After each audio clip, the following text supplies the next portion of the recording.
Oshofa Prise TV.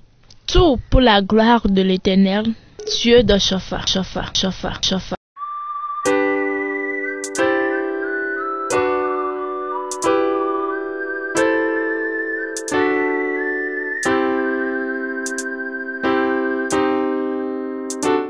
Alléluia. Prendre soin de ses géniteurs est préférable à s'attendre à l'héritage. Oui, les questions d'héritage préoccupent l'humanité aujourd'hui. Ben, si vous restez à semer du vent, la tempête viendra en héritage. Ben, si vous semez de la bonté sur le chemin de vos vies, vous allez avoir en héritage la grâce de Dieu. Oui. On prend l'héritage de qui en fait? On prend l'héritage d'abord de ses parents, de son père, de sa mère. Bon, de ses ascendants aussi, on prend de l'héritage. On peut hériter d'abord des bontés de cœur de ces parents-là. On peut hériter de la méchanceté d'abord d'esprit de ces parents-là. Bon, quand on dit sur le plan matériel aujourd'hui, la richesse d'abord c'est le bien visible qu'on nous laisse, qu'un parent laisse à ses enfants ou bien à ses descendants. Ben c'est cela, l'héritage. Chers amis, chers téléspectateurs, ben vous savez, prendre soin de ces parents-là, c'est mieux que d'avoir d'abord à attendre des héritages. De l'héritage, non.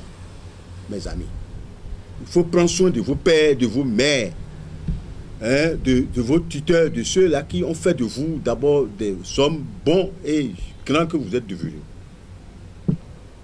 C'est le point de départ de notre enseignement. Prenez soin de vos parents. L'héritage, c'est quoi? L'héritage mal acquis ne va pas prospérer d'abord sur le chemin d'abord de vos vies, non. L'héritage qui prospère, c'est la bonté d'abord, psychique et morale d'abord que vous aurez en vous. D'abord la quiétude civile que vous avez, l'aisance et le bien-être moral que vous devez d'abord pratiquer, d'abord dont vous devez jouir à travers vos vies. C'est ça l'héritage fondamental. L'un aurait préféré avoir de la fortune, des édifices, de la grandeur de nom. Ben, les hégémonies sont passées sur la terre, on les a vues. Mais toutes ces hégémonies, naturellement, sont parties en fumée. Mais Salomon se leva un jour dans les proverbes, ça c'est 3000 et quelques proverbes qu'il dit. Il dit, moi l'ecclésiaste, c'est lui, j'ai été roi d'Israël. Mais tout ceci n'aura été que vanité des vanités à la poursuite du vent. Qu'un homme s'amasse d'abord toutes les grandeurs de la terre, ben, sa fin, allez-y voir, il finira dans la poussière. Et parce que c'est comme si ce serait comme s'il n'a rien eu dans sa vie. Tout ce qu'il aura amassé irait encore à d'autres et finalement à personne, parce que tout ceci deviendra poussière. Ben, nous courons derrière l'héritage au point d'oublier ceux qui devaient nous léguer cet héritage-là et il ne nous laisse pas le véritable héritage qui soit réellement. Et ce véritable héritage-là, c'est la bénédiction. C'est leur bénédiction sur nos vies, sur tous nos parcours. Nous avons la bénédiction du Père. Mais vous voyez,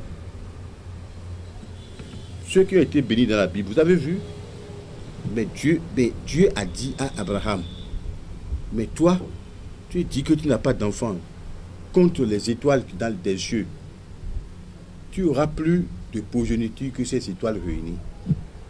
Voyez-vous, toutes les religions monothéistes de la terre ont des fidèles. Tous ces fidèles parlent d'abord de leur père Abraham.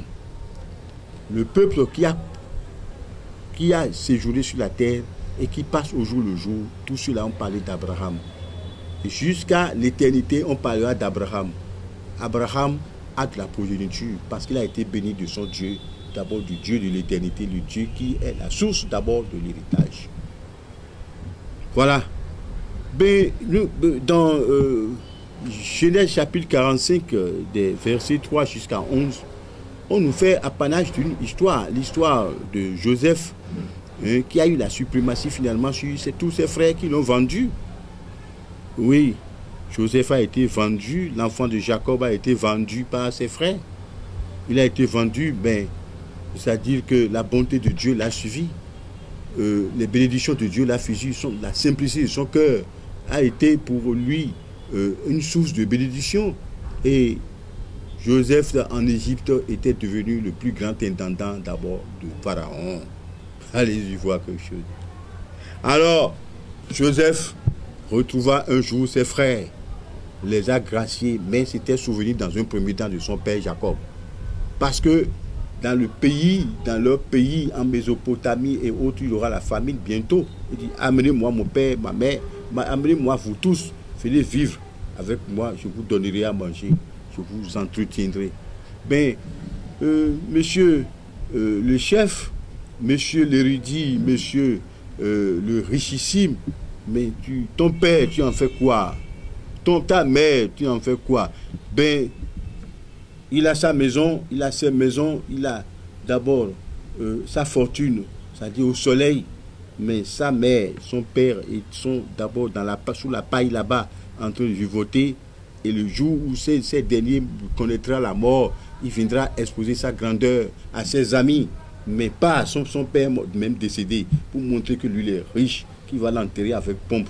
Alors tu lui donnais pas à manger de son vivant.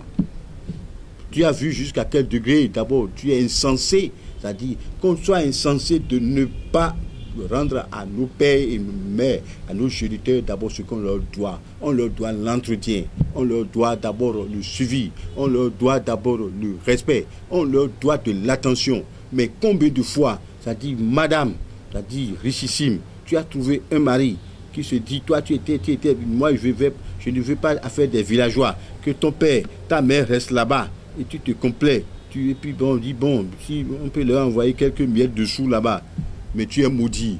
Mais tu es maudit dans la mesure où, d'abord, tes sous-là ne vont pas, c'est-à-dire représenter d'abord la chaleur humaine que tu dois appliquer à ton père et à ta mère. Non, ce n'est pas ça. C'est d'abord de l'égoïsme. D'abord, c'est de l'égocentrisme. Non, vous devrez entretenir vos pères, vos parents, pour être bénis. Sinon, c'est-à-dire, c'est n'importe quoi. Quel héritage vous voulez attendre? Nous avons vu des richissimes sur la terre laisser d'abord des châteaux d'héritage, mais tout ceci est parti parce que les enfants n'ont pas reçu l'éducation qu'il fallait, les enfants n'étaient pas proches d'eux, les enfants n'ont pas accompli de leur vivant de la pitié vis-à-vis de ces parents-là. C'est bien même de leur vivant, du vivant des possesseurs ont commencé par être détruits par les enfants mal éduqués, mal entretenus, les enfants qui sont sans repère vis-à-vis de leurs parents. Et voilà, c'est-à-dire de quelle richesse tu veux bénéficier si tu n'as pas d'attention pour tes parents. Chers amis, chers téléspectateurs, voyez l'attention que Joseph a portée vis-à-vis de son père qui était dans la souffrance d'abord en Mésopotamie. Oui, en Judée là-bas, c'était la misère totale parce que la famille venait. Il s'est souvenu, il a été chercher ses parents. Il dit, amenez-les-moi, amenez-moi mon père qui m'a mis au monde. Ce que vous m'avez fait, j'ai oublié. L'esprit de pardon. Et bien sûr, il y a des pères et des mères qui ont irrité leurs enfants. Non, je ne veux pas aller sur ce terrain. Quelle que sera la grandeur de la faute commise par vos parents vis-à-vis de vous, vous avez un devoir. Le devoir spirituel, c'est de les entretenir, c'est de les aimer, c'est de leur porter d'abord de la force alors que leur quitte. Le jeune père avait de la vigueur pour entretenir son fils frêle sans force d'abord à sa naissance. Je disais, ces seins nous ont portés. Oui, ces bras ont travaillé pour nous donner d'abord de la paille pour nous couvrir. Il s'agit des bras de nos papas, d'abord des seins de nos mamans. Mais aujourd'hui, vous ne voulez pas, il y a plein de ces hommes, de ces femmes qui n'ont aucun égard, qui n'ont pas le sentiment d'entretenir leurs parents. Mais la Bible est claire là-dessus. Le 5e commandement reviendra toujours dans cet enseignement. C'est-à-dire que Dieu a dit à Moïse, dit à leur, ils n'ont qu'à honorer leur père et leur mère afin que leur jour soit heureux. Vous devez peut-être, à un moment donné, vos affaires ne commencent pas à ne plus aller dans la vie. Et vous allez vers le prophète de voyant, le prophète de Dieu, 1 Samuel 9, verset 9. Vous dites, qu'est-ce qu'il faut faire? Oui. Et puis, vous allez questionner même Dieu. Deutéronome 18, verset 18, ça dit que, mais il faut questionner Dieu. Ça dit, pour savoir pourquoi mes affaires, mon commerce ne marche plus.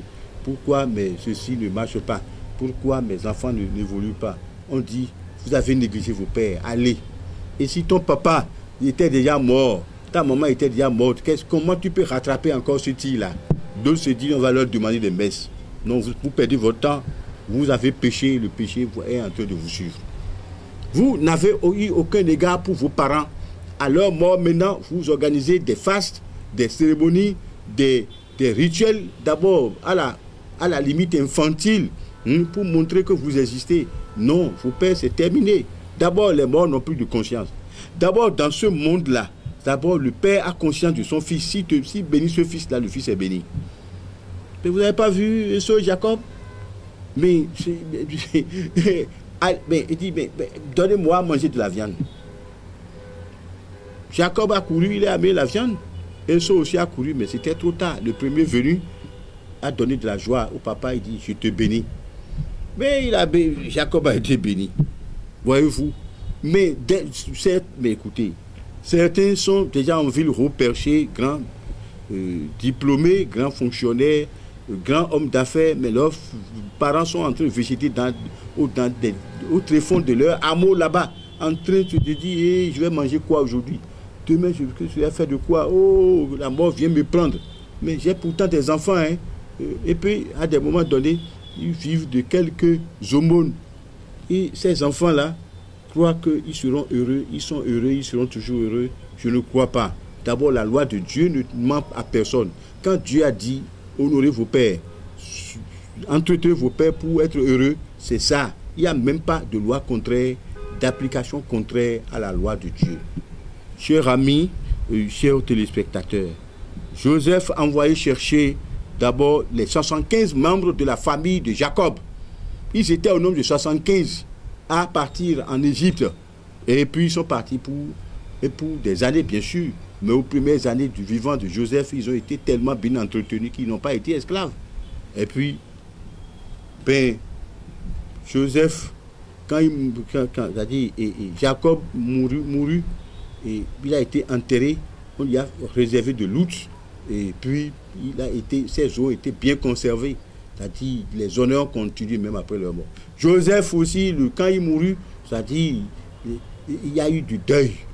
C'est-à-dire, en reconnaissant d'abord de la grandeur de père qu'il a été vis-à-vis de ses enfants, de ses petits-fils, arrière-aïeux pour ses arrière-petits-petits-petits-fils. Et puis, c'était de l'honneur.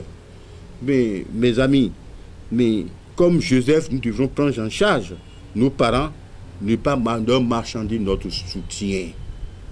Oui, là, mais vous serez bénis dans les champs, vous serez bénis à votre aller, vous serez bénis à votre retour.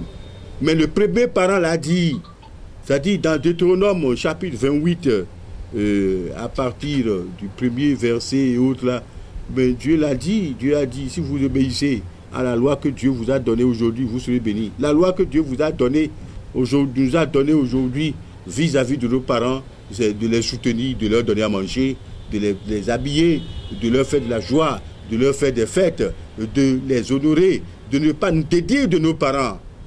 Beaucoup de gens se disent, oui, vous rentrez dans les grandes villes, dans les grandes capitales, beaucoup de noms de famille ont disparu parce que ces noms ont été francisés. On dit, bon, quand on dit à Platon, par exemple, comme nom de famille, on dit Prator, parce qu'on nie ses parents, la souche familiale dont on est sorti. Beaucoup de gens ont francisé d'abord les noms de leur famille et la souche première a disparu.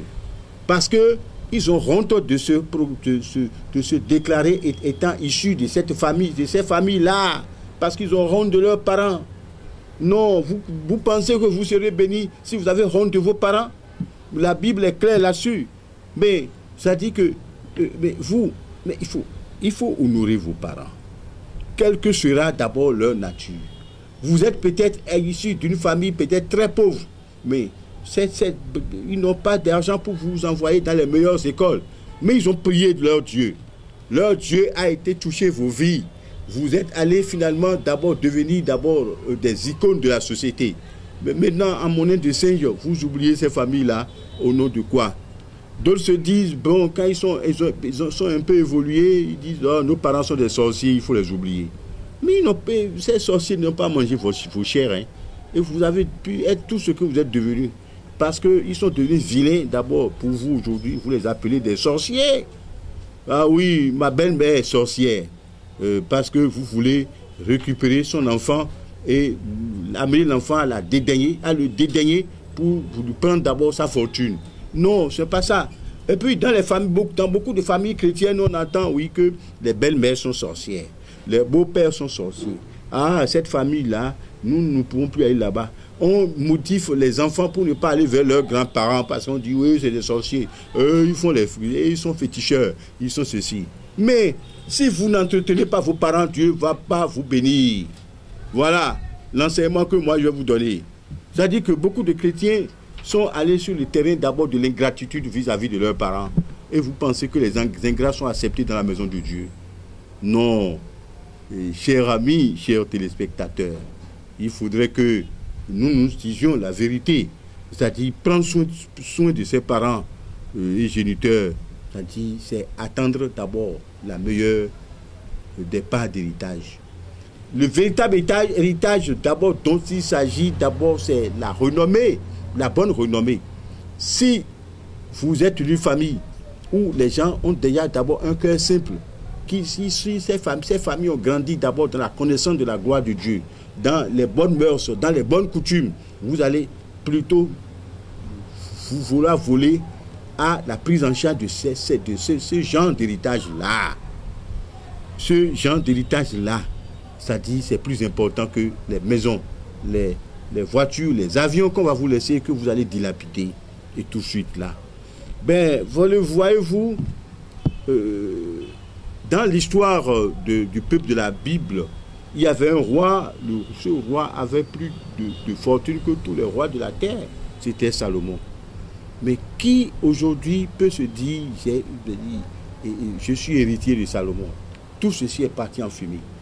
Les héritages matériels ne vont jamais rester indéfiniment sur place, sur la terre. Ces héritages vont disparaître. Mais les héritages de piété vont demeurer. D'abord, la foi est le véritable héritage que l'on devait d'abord garder de Dieu, le Père de l'humanité. Si vous avez la foi, vous êtes sauvé. Si vous avez la foi, vous êtes éternellement vivant. Si vous avez la foi, vous appartenez à la famille de Jésus-Christ qui va vous prendre dans ses ailes. Et puis le Père Abraham est là et vous allez trouver d'abord, vous serez dans la ville de la Nouvelle Jérusalem. Ben, la Bible est claire là-dessus. Vous prenez Ecclésiaste chapitre 12 à partir du verset 11, on nous a appris. Verset 12-13, on nous a appris. D'abord, craindre Dieu, c'est-à-dire observer les commandements de Dieu. Depuis notre jeunesse là, nous devons rester d'abord dans la crainte et dans les commandements même de Dieu. Et bien c'est ça, d'abord la source de l'héritage. Nous voulons avoir de l'héritage. Nous voulons avoir des héritages de famille. Mais pourquoi ne voulez-vous pas obtenir l'héritage qui vient de Dieu, la couronne de vie? Et c'est ça, c'est-à-dire, c'est le clou, moi, de mon enseignement. C'est-à-dire, vous courez derrière d'abord toutes ces fortunes, les milliards qu'on va vous laisser, d'abord les grandes cités dont vous serez d'abord rétributaires. Vous voulez tout ça là, c'est-à-dire les belles carrosses, alors que l'héritage véritable qui vient de Dieu, c'est la vie éternelle. Cette vie éternelle-là, c'est-à-dire passe par d'abord le Fils, Jésus-Christ, c'est-à-dire le Fils de Dieu, et le Fils qui nous a engendrés dans la foi. Jésus-Christ nous a engendrés dans la foi. Nous ne sommes plus du monde. Nous ne sommes plus d'abord de nos parents mondains. Nous ne sommes plus d'abord de nos familles de la terre. Mais nous sommes d'une nouvelle famille, la famille du Christ. Dans cette famille-là, c'est une autre loi, la loi de l'amour et de l'obéissance. Que Dieu vous bénisse abondamment. Cet enseignement est à vous. Alléluia. N'hésitez pas à liker la vidéo si elle vous plaît et si vous êtes nouveau sur la chaîne, n'oubliez pas de vous abonner et d'activer la notification pour ne rater aucune de nos prochaines vidéos. Oshofa Praise TV. Tout pour la gloire de l'Éternel, Dieu de Shofa.